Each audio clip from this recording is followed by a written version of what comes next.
everybody, and welcome back to another video. My name is Sarah, and today we're going to be going over the books that I read in the month of July.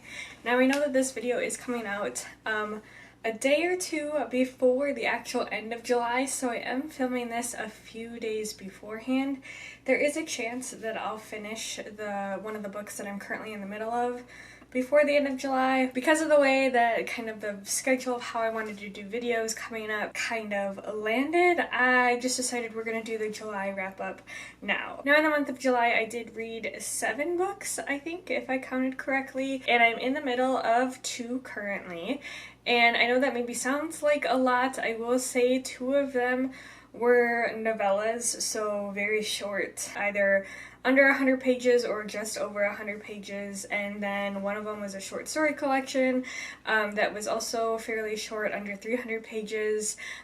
So I really haven't read like more than usual. In fact, towards the end of this month, this whole past week, I've been in kind of a reading slump. Not necessarily not reading at all, just not reading nearly as much like that I usually do. I just haven't been picking my books up. And then of course the Olympics did just start a couple days ago, and so I have been quite distracted by them, which, you know, is totally fine. I don't need to be reading every single day. It's a hobby. I just read when I feel like it. But I definitely don't like being in a slump. It's not fun considering how much I love reading and how, you know, big of a hobby it is for me. So hopefully we will kind of work ourselves out of there. But enough babbling, I am going to get into the books that I read this month. The first book being A Ruin of Kings by Jenn Lyon. This is the first book in the A Chorus of Dragons series. However, I don't know if I'm going to be continuing this series, to be honest with you. This is a really hard book to explain what's even happening, so I am actually just going to read the back to you. It says, when destiny calls, there's no fighting back. Kieran grew up in the slums of Kure, a thief and a minstrel's son, raised on tales of long-lost princes and magnificent quests. When he is claimed against his will as the missing son of a treacherous prince, Kieran finds himself at the mercy of his new family's ruthless power plays and political ambitions. Practically a prisoner, Kieran discovers that being a long-lost prince is nothing like what the storybooks promised. The storybooks have lied about a lot of other things, too. Dragons, demons, gods, prophecies, true love, and how the hero always wins. Then again, maybe he isn't the hero after all, for Kieran is not destined to save the Empire, he's destined to destroy it. I guess it pictures itself as like a villain origin story, which I can, you know, obviously see how that's the case. We touch on some of that in this first book. It's not like really evident. It is, but it isn't, how he is going to be involved in kind of like the downfall of the Empire as a whole. In this first book, of course, this is like a, I think, 4-book series, and it is very, very confusing, and I found that I really had to work hard to follow what was happening in this book, and I usually like that about books. I mean, for God's sake, I love the Gideon the Ninth and the Locked Tomb trilogy, or Locked Tomb series, because there's a 4th book coming out now. I love that series, and you are confused for the majority of each book until the very end, and you have to work really hard to follow what's happening, but it's so worth it, and it's really rewarding. And for this, I was just really frustrated. So in this book, we're actually starting out where Kieran is locked up in a prison cell, and he is having a conversation with another character that, you know, is involved all throughout this book while he's in a prison cell, and she's kind of one of his jailers, and it's them going back and forth telling the story of how Kieran got in the prison cell. And Kieran starts the story at one place, and then Talon, the other character, is like, no. Your story of how you got here started way before that. And so she's starting to tell the story at an earlier time point, and they're flipping back and forth. What makes it really difficult is that for Kieran's like story that he's telling, you need some of the context from the beginning of Talon's story in order for things to really like make sense, and you eventually get that context, but you really have to work hard to then like link it up compared, because both of the storylines are moving forward. Like Talons is eventually going to meet up to where Kieran started, but it's really hard to explain unless you're reading it, that you're just like bouncing back and forth. And I feel like it wouldn't have been quite as confusing or whiplashy if the chapters were a bit longer. There are really short, snappy chapters in here, and normally I like that. Normally I think it works well for a dual timeline, like in thrillers or murder mysteries, but in a fantasy book where you're trying to piece together this world and like the context to a lot of things from that one like earlier timeline, and you're not really given that context in like the later timeline, you just get it from the earlier one, it makes it really, really confusing. And I was entertained enough to continue and finish this book. I wanted to understand what was happening, I wanted to know what was happening, and I was curious enough. However, I didn't enjoy the process enough that I honestly don't think I'm going to continue this series, which I'm kind of sad about because I think it has a lot of potential, especially for just like its unique aspect of how Lyons goes about telling this story. I did like the concept of how she told it. I'm very curious as to how this like story continues, but I wasn't really connected to any of the characters. I wasn't really invested enough in the story to want to continue. I did give it a 3-star because I think it's just not for me, and that's okay. I'm okay with that, but I do think like it has potential and it was good, and I can see where people would like this. It's not for me. So then after that, I'm actually going to talk about the 2 novellas together, as well as one of the books that I'm currently reading, because it all wraps up into my kind of reread of the Bone Season series by Samantha Shannon in preparation for The Dark Mirror, which comes out I think January of 2025.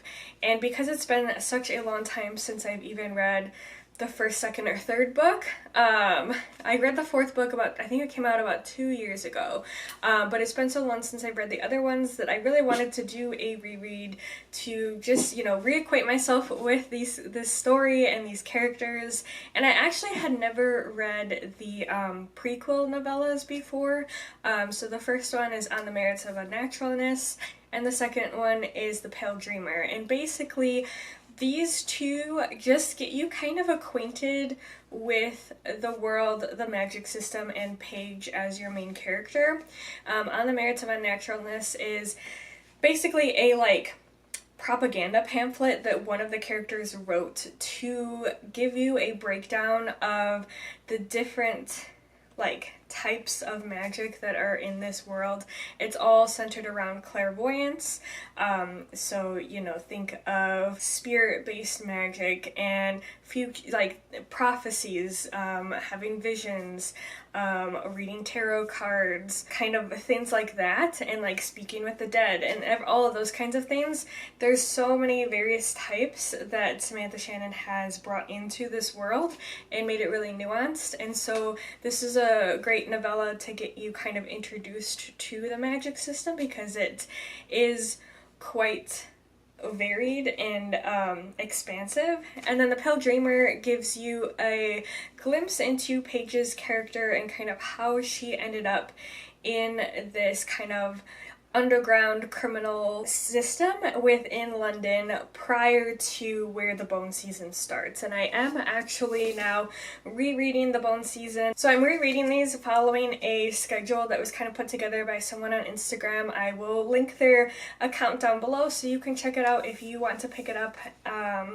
If you want to pick up these books and read along with. It's just a super casual breakdown so that you can maybe be reading other things, go about really slowly in this. It's about 7 chapters a week, so I guess you could say like a chapter a day. So in chapter 17, page 214, you may be thinking, Sarah, you have the 10th anniversary special edition in your hand, and you're doing a reread?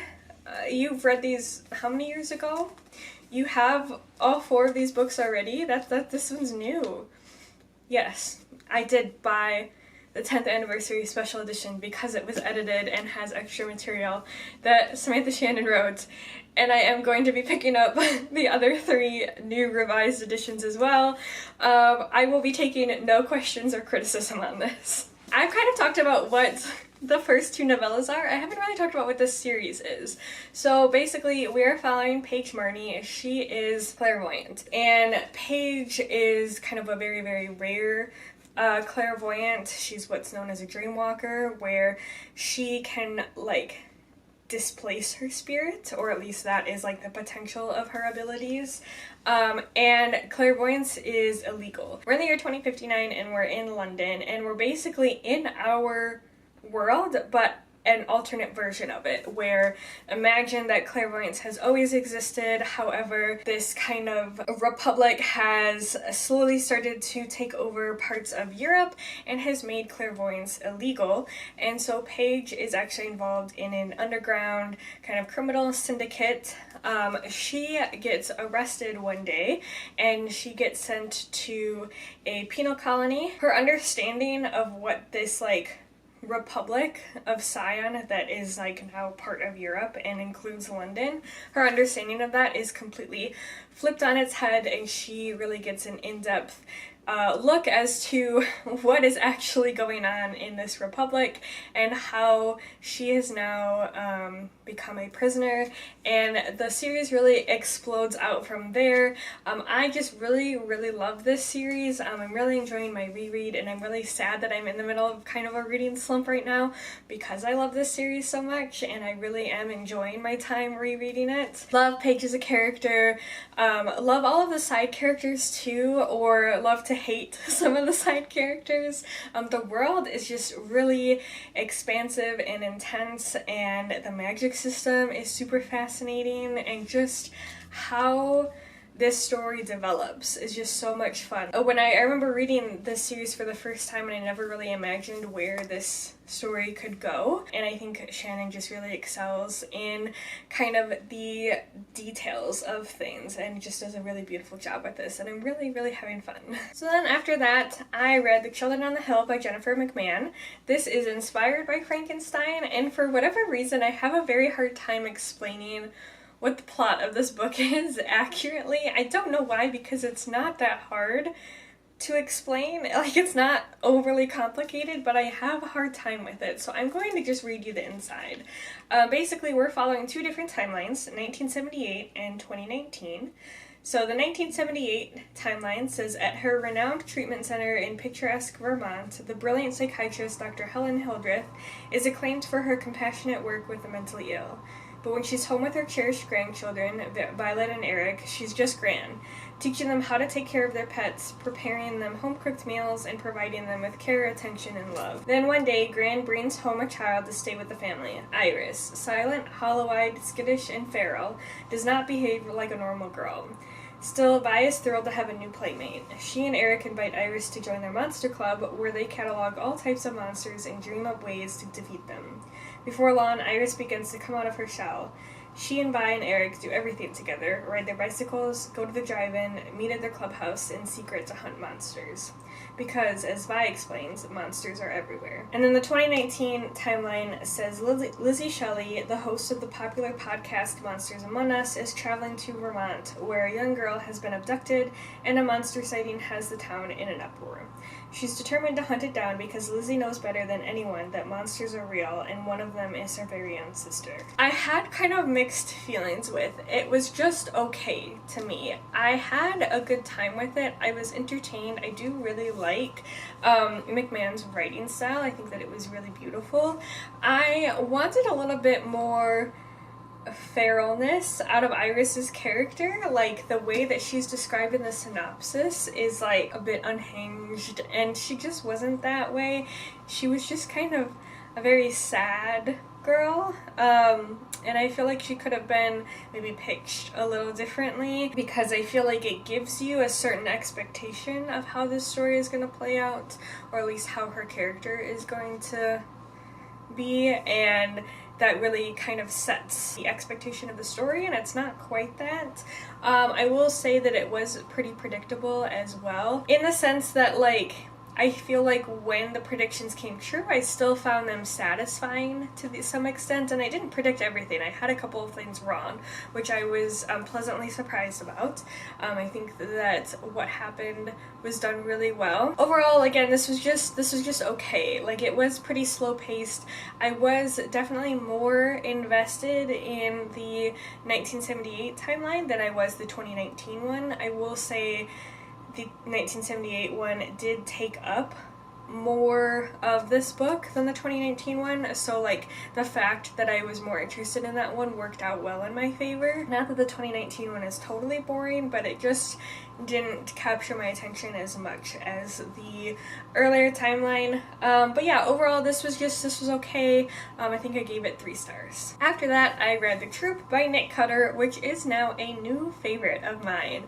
This is a horror novel, and in this we're following a troop of 5 14-year-old Boy Scouts and their Scoutmaster as they go to kind of this reclusive island in Canada for a weekend camping trip. And the first night there, a man comes into their campsite and he is like emaciated. He's literally skin and bones, no muscle, no fat, anything. It's a wonder he's still alive. And he has been eating absolutely everything within his sight, yet can't seem to fix his like starvation look. He can't seem to keep anything on his bones, and he is carrying a genetically engineered virus type of a thing. So then that basically is the setting of what this story is all about. You can kind of guess from there what's gonna happen, and I loved this. I ate this up. This was so enthralling. Absolutely disgusting. Like, I wanted to throw up so many times. It was so gross. And I was just horrified by a lot of things that were happening in this book, but it was done so well. Like, I just could not put this down. The characters themselves were also just really enthralling to read about. Each of the boys all felt very distinct. I had one that I just really wanted to punch in the face. One that scared me, legitimately, another that I just felt really bad about and just wanted to give a hug, and then these other two, I didn't have like strong feelings about them. I was pretty neutral about them, but I liked their characters, if that made sense. So like, it wasn't like they were poorly done. It was more just I was rooting for them to figure their stuff out, I guess. So on top of just the characters being done really well, I thought the pacing in this book was done really well. There was a point in the story where I was kind of worried about like, where are we gonna go with this? Where else are we gonna go? Is this just gonna be it, like this current trajectory that we're on? And instead, Cutter decided to kind of have a seed that he planted early in the story that I did catch, but wasn't quite sure if much was going to be done with, and he definitely took that and made it bloom, and it was just really well done. I think it was a really good addition to this. Yeah, I had a really great time with this. Again, if you don't like body horror, like if you're easily grossed out, if you remember that show Fear Factor, I don't even think it's still on, but it was on like early 2000s, and there was always the kind of challenges where they had to eat certain things, like, and it was very gross. If you could not handle that, if that grossed you out and you did not like that, you will not like this book, and you might want to skip it. I also want to say that there is a lot of really graphic animal cruelty in here. It's really graphic, but it has a very specific purpose. Like, each time it happens, there is a point to it. At some points, it's hammering home what's happening with the characters. At other points, it's just a logical piece of the story that, like, without it, like, the story lacks a certain element in terms of the logicalness of the plot, I guess you could say. But it is very graphic. I just wanted to make you aware of that as well. But yeah, really loved this. This is definitely a new favorite of mine. And then after that, I read 19 Claws and a Blackbird by Agustina Batsterica. This is the same author that wrote Tender as the Flesh, which I absolutely loved. I read it last year. I did give it like 4 stars, but I think about it quite often. This book is a short story collection. It's very, very short, and it's got 20 short stories in here. So you can imagine that some of the short stories are like 2 or 3 pages, others are like 10 to 15, and I was really disappointed in this. This was boring. Some of the stories I was like, what was the point? The other stories I was just like, that was boring. There were a couple of stories in here that I was like very interested in, kind of, you know, really captured my attention and I found really intriguing. The majority of this was really boring. I just think that maybe Betsy DeRico works better in short novels because, again, Tender is the Flesh, it was really, really well done. I think a really well, no pun intended, really well fleshed out story. With the short stories, there just wasn't enough for me as a reader to work with, to be interested in. I don't know, a lot of them just felt kind of like pointless. I was like, I'm not sure why I'm reading this, I'm not sure why you wrote this, I'm not sure what you're trying to say. So yeah, I was a bit disappointed in that. Because of the few stories that I did find interesting, I did give this 2 stars. And then the last book that I finished in the month of July was an audiobook that I listened to for a book club that I have recently joined, and that is A Light in the Dark: Surviving More Than Ted Bundy by Kathy Kleiner Rubin and Emily Labau Lucchesi. So this is a nonfiction memoir book following Kathy Kleiner Rubin through her childhood up until about her early 30s, where she had 3 really near-death experiences. When she was 12 years old, she was diagnosed with lupus, which, if you know anything about that, is not a disease that you see in children. It's usually middle-aged women. So she was diagnosed very, very young, to go through a lot of treatment for that, and then when she was I think 20, she was one of the victims of Ted Bundy. She was in the sorority house that he had broken into and attacked several women of. She did manage to survive, and then when she was in her early 30s, she was diagnosed with breast cancer. And so it's her story of surviving those 3 near-death experiences.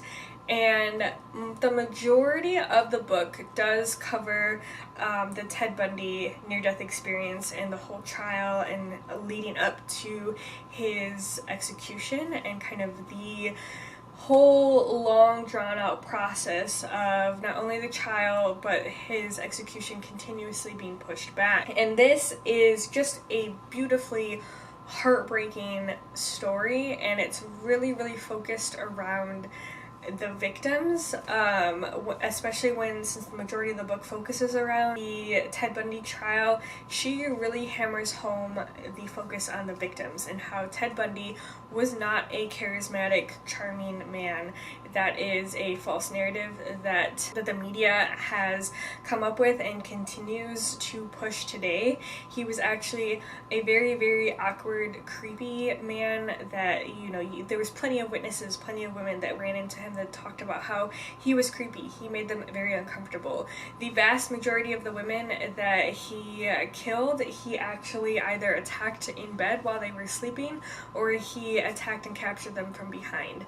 There was maybe, like, you can count on one hand how many he successfully was able to charm into his car, and he killed like over 30 women. The false narrative of this charming, handsome man that just was able to you know, waltz through life and lead this double life, completely incorrect. And the fact that the world has, at least American media, has kind of glorified him as this just like iconic serial killer, and nobody really talks about the victims or and the survivors. And because of this false narrative, a lot of people end up blaming the victims, saying that these victims were dumb and they shouldn't have been charmed and they shouldn't have fallen for his schemes and all of these things, and that's not the case at all. And you should never blame the victim because it's Ted Bundy's fault for what happened to them, not their fault. And so she just really focuses on that, and it was just really well done, well written, and really heartbreaking. And I think if you're looking for true crime books that really are victim focused, I think that this is a really great one to pick up. So those are the books that I have finished in the month of July. So I did mention that I was in the middle of the Bone Season by Samantha Shannon. I am also in the middle of another book, and that is The Discomfort of Evening by Marieke Lucas Reinveld. This is translated from Dutch. I actually did pick this up in the Netherlands while I was there last year, and this is another hard novel to describe because there's not necessarily a plot, and I feel like in order for you to get like a clear understanding of what this book is about, I am going to read the back again. So it says, 10-year-old Jas has a unique way of experiencing her universe. The feeling of utter ointment on her skin as protection against harsh farmyard winters, the texture of green warts like capers on migrating toads, the sound of blush words that aren't in the Bible. But when a tragic accident ruptures the family, her curiosity warps into a wild vortex of disturbing fantasies, unlocking a darkness that threatens to derail them all. This is a pretty short book. It's like 280 pages, and I'm on page 117, chapter... well, that's not correct. Part 2, chapter 11, because at each part the chapters start over in numbers. Anyway, this is a very odd book. Again, there's not really much of a driving plot. A tragedy happens in this family that lives in a Dutch village. They live on a farm, following our main character, who's 10-year-old Jas. The tragedy happens, and it's basically, right now, just the family crumbling under their grief and their lack of ability to discuss the grief with each other, to lean on each other. Really, everybody's just kind of like migrating apart from each other, and it's really destroying the family and messing with Jas's head when she already had some questionable things that were going on in her head before the tragedy even happened. She's a very strange young girl. She is very odd. It gets gross at times. Not like horror gross, just uncomfortable gross at times. And I don't know how I feel about it. I will say the writing is very beautiful.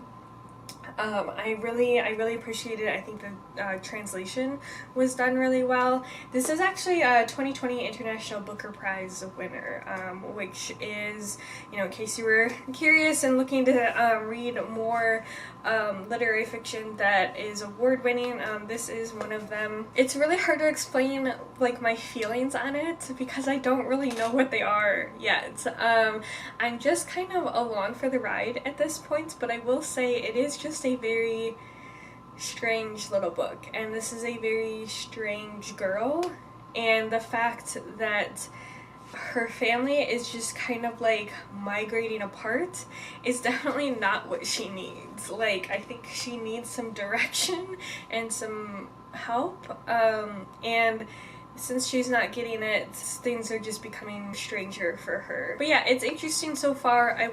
Right now it's not like a 5-star new favorite or anything, but I am very curious about it. So those are the books that I read in July and I'm currently reading right now. If you have read any of these or you're interested in reading any of them, let me know down in the comments below. Thank you so much for watching this video. I hope you consider sticking around and subscribing if you haven't already. But as always, I hope you have a great rest of your day, and I will see you in the next video. Bye!